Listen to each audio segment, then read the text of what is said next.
তো আমরা এই যে এখান থেকে নাম্বার ব্ল্যাক লিস্টে করে রেখেছি, কিন্তু ব্ল্যাক লিস্টটা ছাড়াইতে পারতেছি না।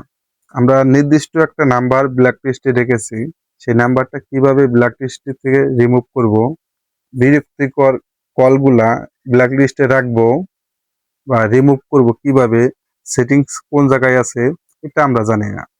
এখান থেকে আমরা ব্ল্যাক লিস্টে রাখতে পারতেছি, কিন্তু সেটিংটা খুঁজে পাইতেছি না।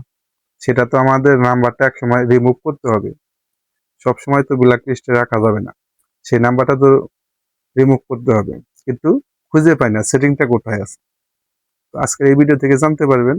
তো চলুন আমরা কাজটা শুরু করব। আমাদের চ্যানেলে যদি নতুন দর্শক হয়ে থাকেন, অবশ্যই চ্যানেলটি সাবস্ক্রাইব করে রাখবেন, ভিডিওটা শেয়ার করবেন অপরকে দেখার জন্য। ভিডিওটা সবারই কাজে লাগবে। তো এই কাজটা করার জন্য আপনি সেটিংসে আসবেন। সেটিংসে আসার পরে এই যে দেখতে পাচ্ছেন ব্ল্যাক লিস্ট, এই যে দেখতে পাচ্ছেন ব্ল্যাক নাম্বার, আপনারা এখানে ট্যাপ করবেন। এখানে আসার পরে এই যে দেখতে পাচ্ছেন, এই যে এখান দিয়ে নাম্বারগুলো অ্যাড নাম্বার বা আপনার যে কয়টা নাম্বার ব্ল্যাক লিস্টে রেখেছেন, এখান দিয়ে নাম্বারগুলো থাকবে, শো করবে।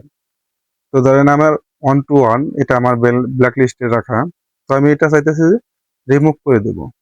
তো আমি এখান থেকে লিস্টে আমি অ্যাড করব, তাহলে এই যে অ্যাড নাম্বার, তো আপনি এখানে ট্যাপ করবেন। এখানে ট্যাপ করে ওই নাম্বারটা এখান থেকে লিখে দিবেন, লিখে দিয়ে ব্ল্যাক লিস্টে ট্যাপ করবেন, তাহলে ব্ল্যাক লিস্টে হয়ে যাবে।